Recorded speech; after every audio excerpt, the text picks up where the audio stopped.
ya te ne la ro chla te ko shine la ben kudu gone obne chudu bne bilane ano ko brodo la ne kenyam abaro dalla riya kere chale ni bodi nyen chere ana bo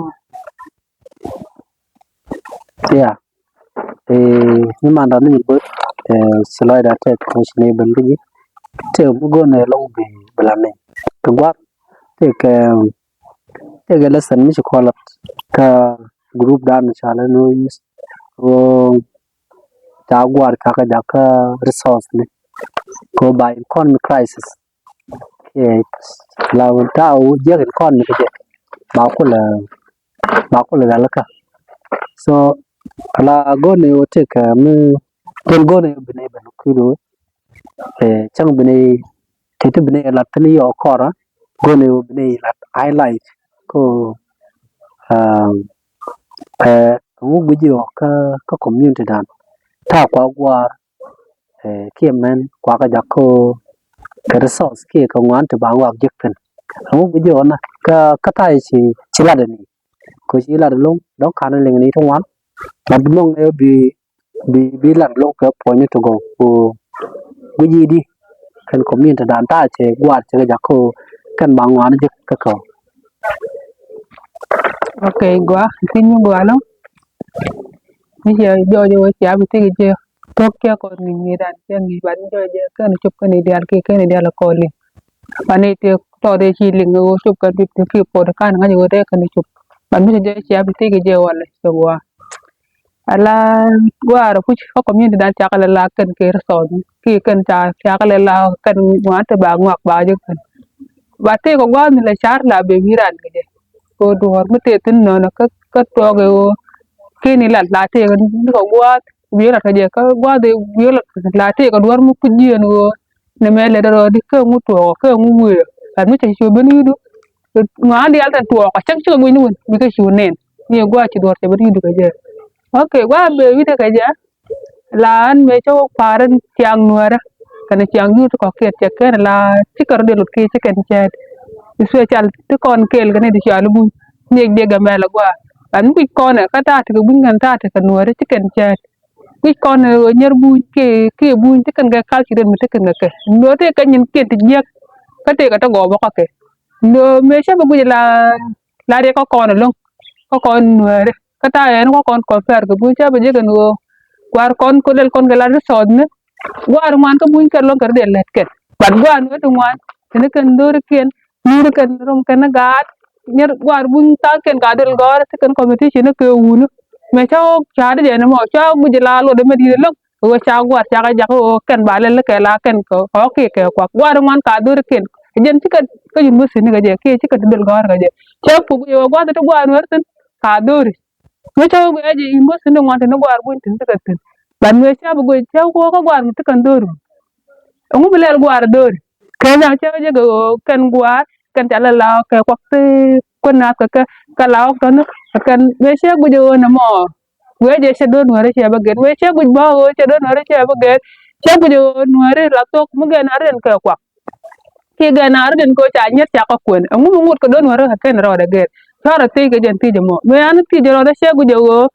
me che ro de gen ga je go ken gwa ken la ke kwa nges kan ke ti kan to ko ken ti kan ma pal ti kan ka lat me cha weje che bu jo ma cha gwa nuare ko ba ka la ke ro so no che bu jo je ba ko mi tan ko nuare te mager ko kon ko dung mager na kon wer de kon ideal de ko ngalen ga ngwi mo ko tala chi nga cha nyal cha kun tino ane nyal ma cha da nga ke je go nyama ba yu kun ko no gwa do no kon bene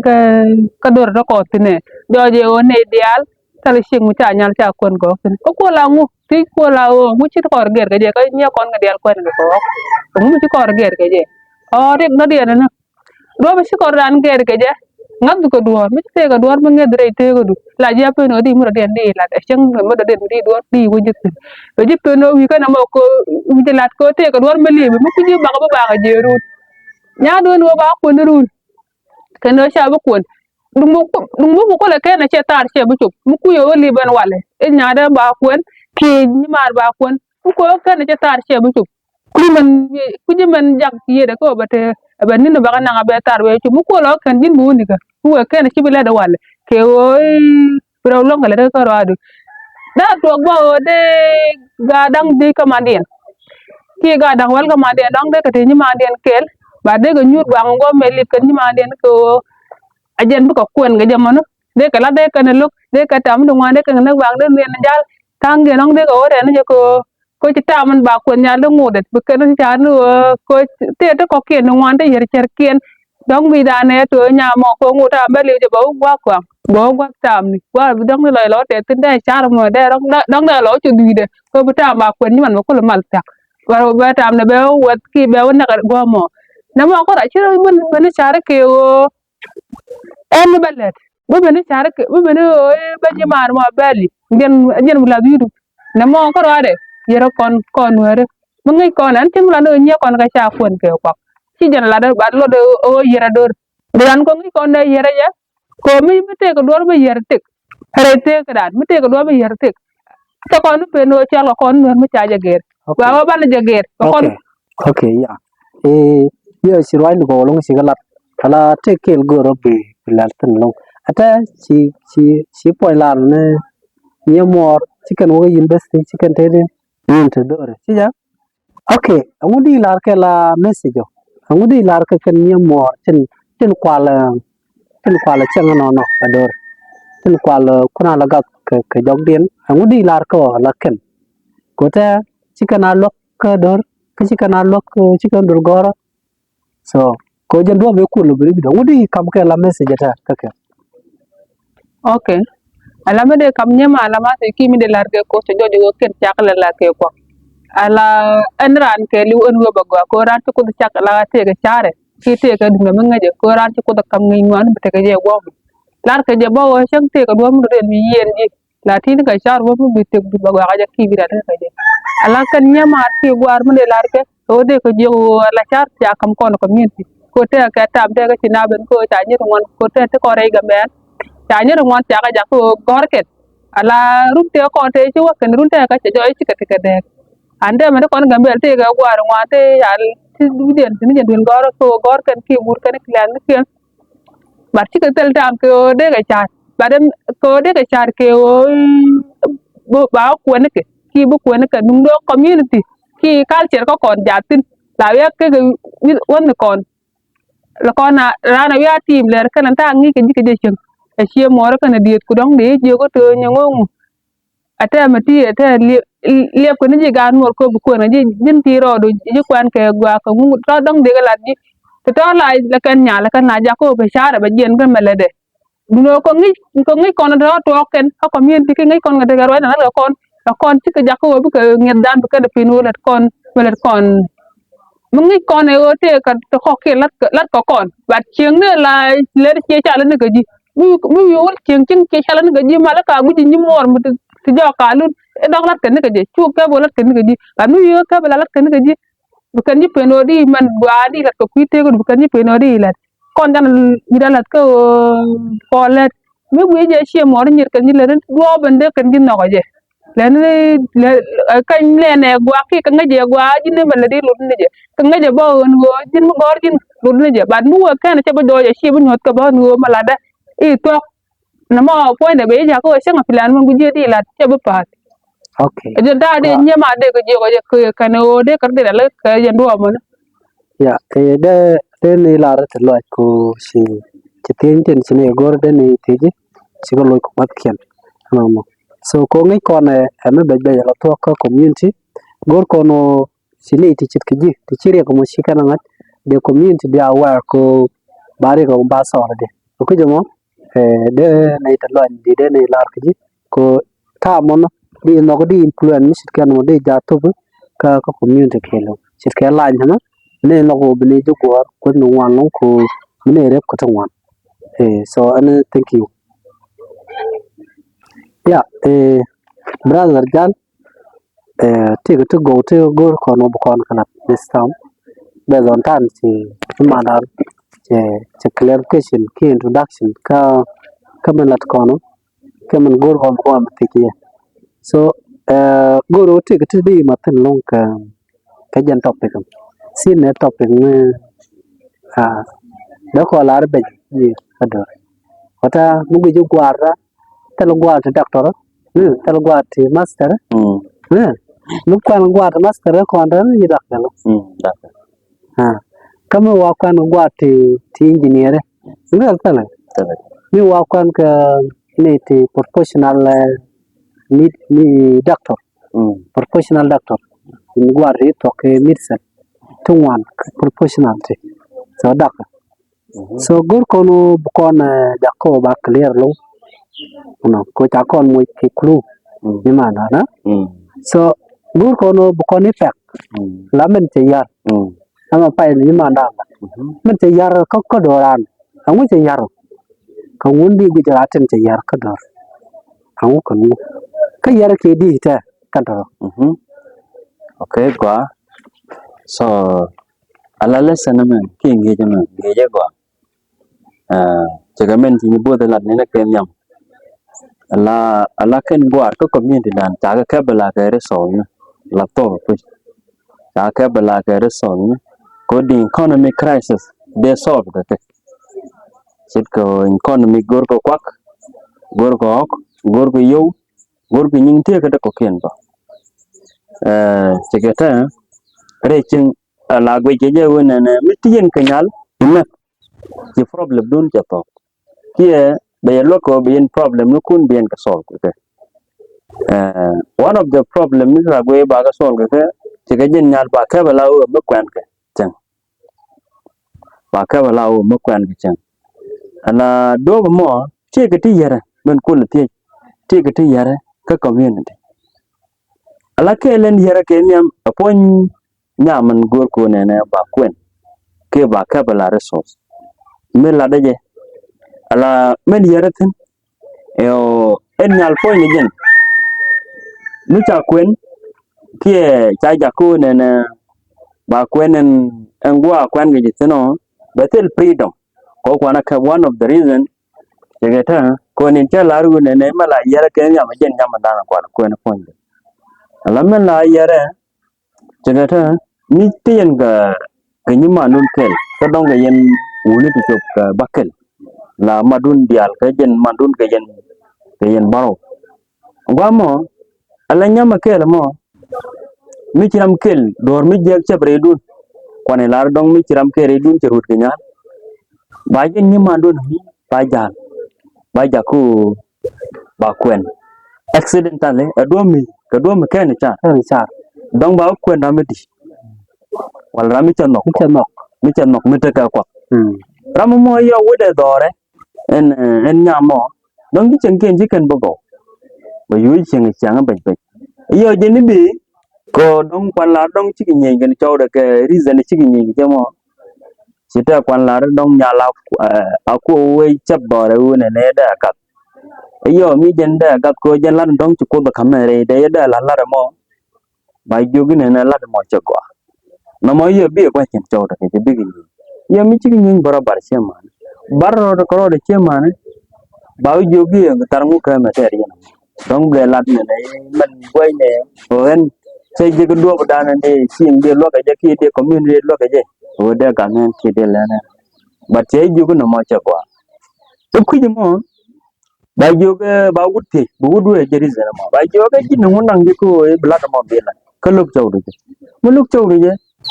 mi luk chaw de je mu de la ke jam si bla na mo be nyal be de stol ko cha potential men te grade ki men to ko de la de o da la che bla be sa ala gwa mo mi chang mo pi de lo ki en generate lo ko mo ki re dul ko mo ba chu ju ne ne o ne chak ling na mo gan ma ko bugan be chu ju ge jin ni man ko ne ko le bu ko le ka don bu ko le ka gad bu gad bo ko cha ga po ngo yi cha mi je cha de la ching de ni man den ki cho de ni che cho ni man den de ya ba cho ni man den ba ju ge chu le diet tin no mo kon ba ko dum de ke ne ngai ni no ni we một we chap ki we pi we nyal ki một we u ko ko ga tin bineru de ande jin ni chi ling jin ma na mo binyal yo ngaji cha kwan ter chi ma na ka cha kwan ter chwa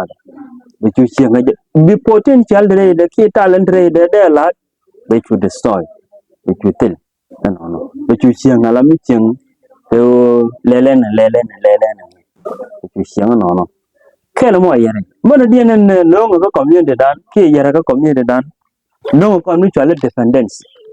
dependence ala dependence ate ko menga de ne radi ne we jen ma ko abi la ke jum kita wuri to wan ki chiang de lewa mani kan mana ko kenden man nalbo men ne ko kende chang ngap ke ni je ba do ba je ka jen nya wan nga de je ba do je ka jen nya man nga de je ba do ba je ka jen nya kita kwana la ngap ke wone ne nyu mu ba kwen ko ti tignat di ben bi beri ala ka ala na monde kuna depend ka jen nya mata che nin jak ka dollar me ka yen mir ko bakil ke ni ma dun ke la baro ala yen kan ma dun ko kin ko ram ke jen bi ku en ga jen nya mo ala yen de ala ken kan ma ko ken bi ngene je ne mi ci demande nen ci ku en ga nyal mi te la ko ndap ka nyal e bele pit bi ku lo ku en ga bi ku lo ku en ga na monde cenge dan che chong pul motot ki gwa motot mangap ke ni je nyal la jen ba ku no man ba do ba che ken monde yere ji ko jin bitu guru nuwan almost dang bon ko runde 45 ci kun lib ni nyadamor ka tele mi silat bo lib ni nyadamor ko tele ni mandun den ko jin ni mandun kelmo no monde ko na jakob na defan bara dien te gum de tin malalar ko ne ala pon ci ke man nyal de ke mane wan nyal bo de nya de ju ne nya da ala en mi chu kem o dungu mu kwen ke ji aramata ka ko de tik de ko ama ne nyen wan nyal bo de la harbo mu kwen ke ji aramata ka ko de tik de ko why nya de ni nya de mu kwen ke je aramata ka ko ki mu kwen ke je de tik de ko ben point ti gad bakel a point den emandi te gad bakel men point de boy en gwandi bo ti gad bakel amu dol ken gad ki ni cho bakel o ngenu gud mi de nya de nda kwen dol ken ra mi jende te kwa ka long le ri sera mi jende de kwa ka long ka gad ke more than gad ke ti cho bakel ke ka wan gad ke ka ngene ne wutel ko gad ti gud ke mi jang ko kana welbo si ken jal ga moy ci nyal kwen ti do na la ka doram ke le mi ejen ngakam 1 out of the 6 ngo ngap ke no 1 out of the 6 mi bi nyal bi kwen ma monde mo ina ngin mura din mo gwe ke la o ke kenda content bina le le ka mu ko no kon ka thok ba ta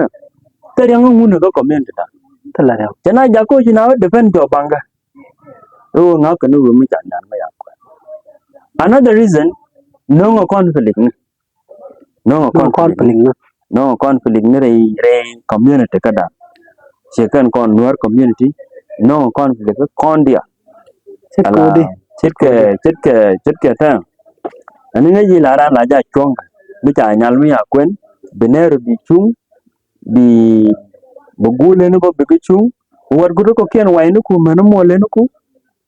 malma le ni nyal man ne ri nyal man wa le ni ka ba ga chung ten alayo ko nya mo ajen ngak mo bana chung tin ko jin chok na ti ka kanane dong ta kwen wun mutado mi ya kwen wun mutado ba di kwet ba yogi jin wun mutado cinya do jidal pen na mi cinya do jidal ko nya do jidal onna ki o ko ti cinan bi ga chul ko na mo ba trauma wido be jim mu ke be jid de be jid disvalue be jid jako be value do ko ya ka bana te ral ke ji ba ji kwet ke jana mo ka bana ta ka ral ke ji you see na mo de be jid nan ko de ne teter kana ba ji gon yo wa ji gon ka post ko gor ko ke ji dural mane be jid nan ko be nya do yo ka du ke nya du yo bi nyo chen mi je lo ke nya mo bi jo kon na mo be conflict ni be kanu kam du ye ne ri nya mo ka gole ni nya mo ka wat ko ko kin ko tele ngade okay do ko den mo dong ga nya de ja ko kwene ja bote ko ji ko ku ben bagade sa mi ci ben ne mi ci ben bin rama mo ko len wala mu bay jo mu no ka dong di lat ken reason mo ay yo ko tele ka ki kan ben te di bay jo ko pen ne aw gin ci ka cham mi ci ko no mo baral bay jo mi ci kwa jen no tiệc giờ nó mình ngu thì nó cầm như giò nhà đó thế cái anh ta nó mò bây giờ nung cor cái biển nhỉ anh curu nó mò bây giờ này chỉ con phải lính này chỉ có rồi điện tục kia gang chỉ có điện tục rei chín ala kia là nung con anh người cha kia là số nó cần qua cho cor trên vai qua là tiệc conflict kel media re ga ja ko mo la conflict mo I don't know mu ko la to wala chi to historically la merum ko chi jana ken chi wow chi ko ta keter media lo de ja da ko na okay ala one of the reason me to taren kam den elingi wai nya mo cha ko na gut ye wow ta da ka gut ye wow chu gut ye wow mo je ben ba ka bagor chi jana men me cháu đứa mò cha bên nát me cháu đứa mò cha nó có chỉ chủ nó có bên này có mò chơi nó có chơi period mới bây giờ nắng chơi uống thì đi chơi nát cắt ruột gì cũng ruột gì cái quy nhạt cái quy o có guru có cái nhận nhá guru đứa mò cái thế chứ cái này thì bố tốt cái nhát này có cái này chứ cái nhận nhá anh thấy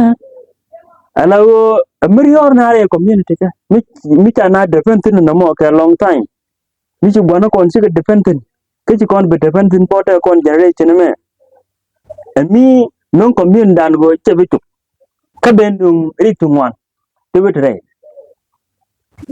Te chi kan to tie da ka ta na ni so ra ko beji di la tan commitment war ka community te mi yara ka of course commitment go are yara je ala yara men yara jaga je sigata cha go are jaga disvalue ala o jaga jako ke tetalot re community ka sigata ni kon wo kon ka community no ko ken ta ka ke other Ethiopian community sit kemen de buñ sit kemen mi kon el kono bo ka wayne bo wala mene african to ko ken ala trading ka gwar bombo la makan kon example la technical america tik che ga pyro de chungmen chala kamala rs a check a female anta ma fuje ko bana mo belat a wo chara ngeta wo ya dor bu cha da bi mon ko big world community belo but ka gwar kon chaga chuja ko ka little freedom kala ka freedom dunia di chang achanga trade ka dor kwan la re mi nyal che to ka doctors chit ke nyebut yu ha che to ka doctor ki che to ka kels eta ba ju jo ni te ni cha tala gwam be knowledge de be exercise ke je ko be expand la mi di mi bo win mon be lo ke je ki bo community be lo ke je bi chu te ni nyen chen tat na ga ka yo je ne ke ni wide la da we te mo di ba ju te ni man the same to gwar ko ken chita telecom gwar engineers telecom gwar the doctorate to ka medicine telecom de to ka agriculture de to go de kan gelet ka dor tele community di I mean community menen che you think ko ken ngap kan je e kan ba dor ba je menen kan ba chiken to believe to kan ba dor je jita lat gwar en nyama jen en gwe jenu ne I mean gwe ko janan de dor je ka ke janan langa dum chen me chen de len ante chen ba gwar ko en general bana loksha chiken believe by pace ko chiken ngada na mo a distraction ka community ko en gwar nyal kana badul kana gadul ka asset ka community ko bi community be kana ger ke charkin ta bu bin lu ne ko ta bu ni wu ne karo yene ne kan be dor da ka lu ko me kan la dor ko te me diare te ti ga me dia shi ta kwan la da ala yin shi ga chala Kamala men ti ru chung la kwar kana Trump dungi nya luari che be mu to ne ne ti ga nyam de ru chung mo banata ko chawo dap ke jendo mo kap na nial che America ke wimon che kam nial ko de cher ke de wimon de tik but ko war kon de ti ga ni de che ke je but ku je mo cha ke chut yeah good yeah yo ka point go lo kelen na dia nan chi dot ko ngade men da kon na nyok ai pasai o ko ji ko nga ji dia ka ta ji kon de freedom dien ta ne yo ko na ko ta chim je no bia na ta ka ja ga da paka ne tal mo dien ba kana balat so ji kon je problem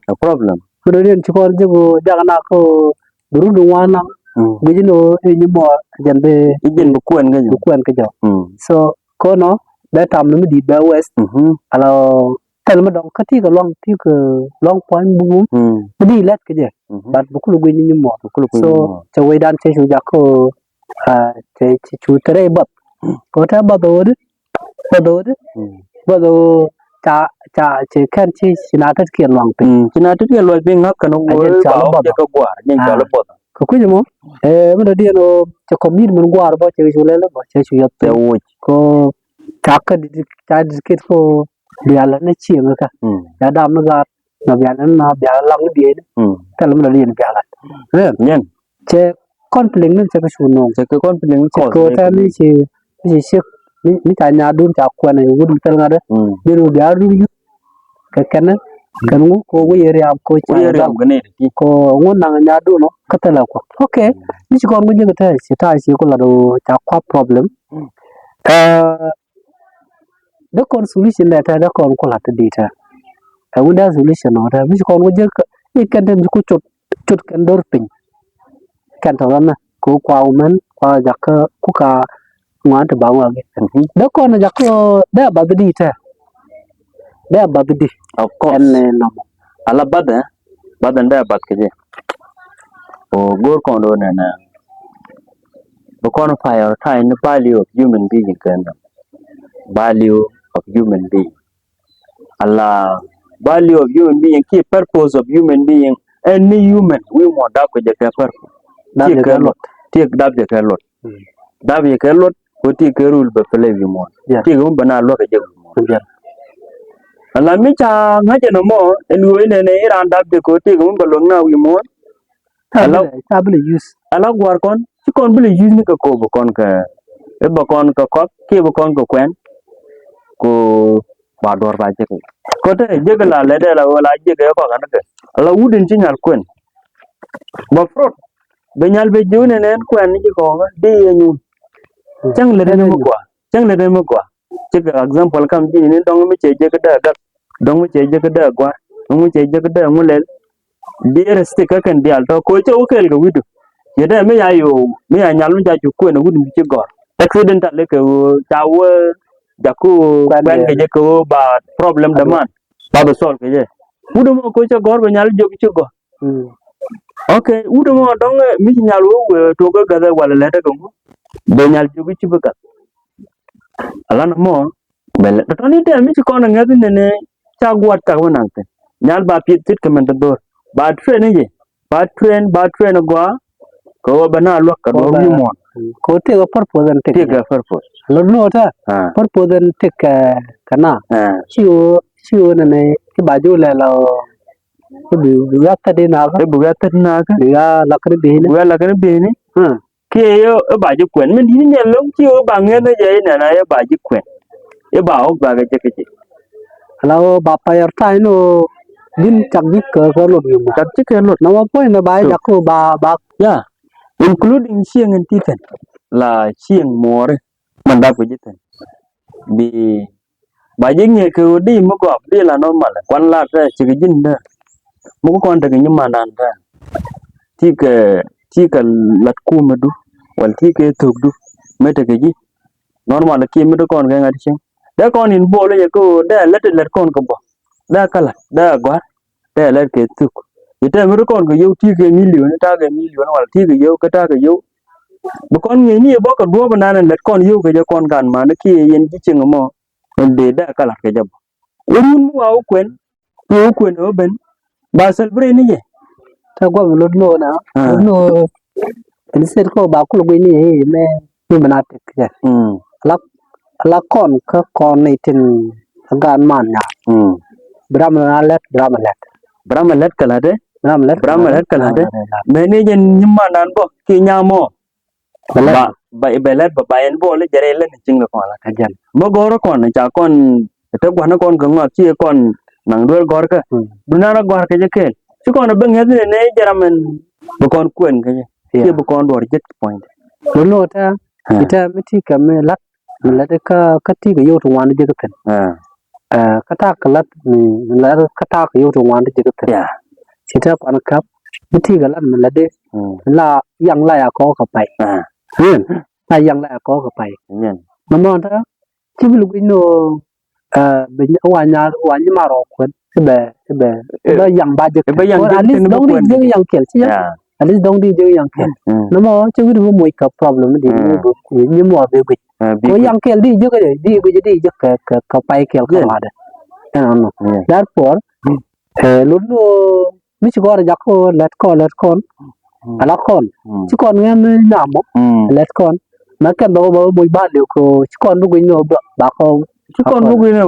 bà cầm cái skill lát cờ ngoa cái jamo iya jen bà cầm cái mò mẹ nó mới chơi chân đâu có cho đâu có chơi cái gì skill mò cái chú ý anh chơi ayo te point bo me go ro bo kon sai kel chit ke freedom ko ngada de lo ko community chit ko freedom ada de ran ni chira kon ta mi to kon ni mandat ke kon ngaji ni mandat chi kon na ngwa je ni chi kon la de kon freedom ni mandat de kon sa de kon kam jaram go ba bi te bien bo ban ke chi o pi kon de lo na de kon mu ka mi ba contribute ka society bo as a public de kon long bona ko de kon train anyo ko community gwe je la conflict ne kan na chung la na chong ke kan no ba na lu ni ga ni di che do te la de lo ma ja ko ta mu ra la je che dak di rural batwok rural batwok ni ra na ba ta ko go la ten do am dong te ni ne ko di tam no wal so rural be no ni di de so la di che po nyin man ji chu ba ya la po nyin ma la to banan de sol ke je kon la da ko re community tuk no na gwe na ke dung go ke ba do ra ba ba ke je ka yen nya ba ken yin ok ma ken yin ke je ba gad ma na nya lu ye ni ja ne dal bu yin ke ne to man bana liu te ku je ma kan ku je le na tin na mo ke ku to conflict mi di ke ku to conflict mi di ala di ngude le la ke ku ma da in bolten de en wi ba do ra ba je ka nya de wo je ta mu kwan ga nyal ko ti twen di ta no mo da o ti twen ngon ga lo ba nya mo ba guru o ti twen ba ga fe mu tel ga ya ra mo tang no de nang ni e u du mo ko nyen la to de ga nang ni ada mi ta wo nya de cha disappoint nyen attitude mo ala u kwan ga nyal ko ti bo ro ki o ke dinu wo ba celebrate no inya mo kan na jen wudo mo e ku ne na tuom ne je ke ba le ka lai ba mo ko e pe ken ji che to de kan chu do rin ta chang nal kam ji ora wote ti lo bi li ji e ka we ne ne ti ga me de tin me bi mi bu ga ku li jo ke chai dol ki dung me je ro le da ne ten kon nga ngu ne ta e pin e ta mo che e ta ni mara mo e ta nya no mo ya de ma dung ko na ni mara de ya ni ma bugat man nyal bi churu men po nyin ter ga chi we wudu mo je ko yang je o te le te ko yang wud mi gwa chi ne ko wala balang chi dungu wala te ga cer ngon chi ko te le yang ta gur gwan ni nyal wala gan man nyal gur ko bo ba ga ji fe chi ne mo de community de kwar de ga za po de mo bana cha je chong mo kan bana lu ni ga de disqualify en chong mo okay ala po nyu jin kwan nya kata lu aidu jinda la ro ne de na me da ala olor wena do chi ke ne bojin boyru ne ba ga lu ke ji chi ke no ko ta na mo ta sharing and sharing mo che je men je tin o mi bi ke ne to to be ko ru ne bi ke je mi chira mi lo ko de ne na no we wala no ba goin ba wal mi na mo ta de ngo okay mi ta nya du me ya kwen chi to de ko te chi ko la no chi kon bu kwen ga culture la ok la ka tu ke je ki ba gwan nya la ba mo ka to ko no mo ta identity ka kon ki mi de kon lel bo bala de kon le ka ta lo ai chi ma mi je mo won ne mi ti chi ko mi no ko no mi wo conflict no bo ka re mar ten kon na te mi nya du ya kwen ka ya ho di wala ko di ti no wala ko wala yo wala mo di tum ne ke chiang mar ka mo gwa di ne di mo siêu ba cái lỗ lỗi gì chi ma wo ba ko lo ji beter lo nyo go no ko là tôi với cái là cái thi siêu lủng tu be ke la go ke ti chi bu lo nyo cái là mi bỏ chơi cuộc bỏ em mua e mo ja ra mi bo che jo ko mo ja ke wi ti ngun ha ya na okay ne là ví dụ như dân của chị đua vào đây khu mà đây bỏ yang gwa đây ne là đây ta làm mi mu nhà mu cả được quen ta làm wa phải cái bom ka pom ke te le ko ter ka cái mu wa nhà được wa quen bo cái chỗ tên của mi tên này thì wa phải của mi quen nhà ko ne nyam da la gara mo gara ci nyal ko no kan gon ke ci to di di chen tu di de ko ro de ling normally ala no mo ko berol be reduce very reduce the community no ko mi ta gu ci jen te de na te ge so de ku ma de bo so de ku ne involved de ja ka ra gwalo be men ci ko la ko ta lo kala solution ko mi lo ngaro te de lu ni man ko ba ni bo mi ta yo mi allo Damasco baba lium guar batete pa gwa baba li gwar bati nugu nya do ba kon ko ti de ta ti ne le tar kalat ko wi bo je de do be ke jekde ka ti nya do ti bi ja ko we gwal ni da wala ten ko guji o oxygen din wan kan ka ma da lat ko be chu kip chang ba nugu ji ba ko ni nya ko ro krodin di prioritize ni man be nya do lak wa ta nya mi kan man be lo gi ko di kamra again mi tal bo lo ge ko da ro ko therefore la ta kana gwar ta nda mi ci waxut ñal lo bu gwar ben peñe lo mi ci go mi ci waxut peñe lo bu gwar ben ñal ba gwar ba ga payata la to community ki do kan lo de ku ma da na lo ten ko shi community ko ro da ko ku ma jan ko ta ka power jan ta ka force ko da so thank you ka ten dial ten ci lo gwama so akan nak nak ya me bu kon ka conclusion dia kon raj mu gwa skola no ko do ban ta gwar ta da jakar sos ne ko kon kele nam chuan je yara ke ko chikan men ci ko be alka e te ke den bukana lat chikan lat no mo te ke jakko ta ka de mot ko community dan tel men bukan tel gwa bukan hotel no mo point direct ko shi wuce ta da la to wuni ko te tala men kien talaka anh học sinh viên cái lúc meeting George bo vi mon điện tel con men tu kor thì George ko de wech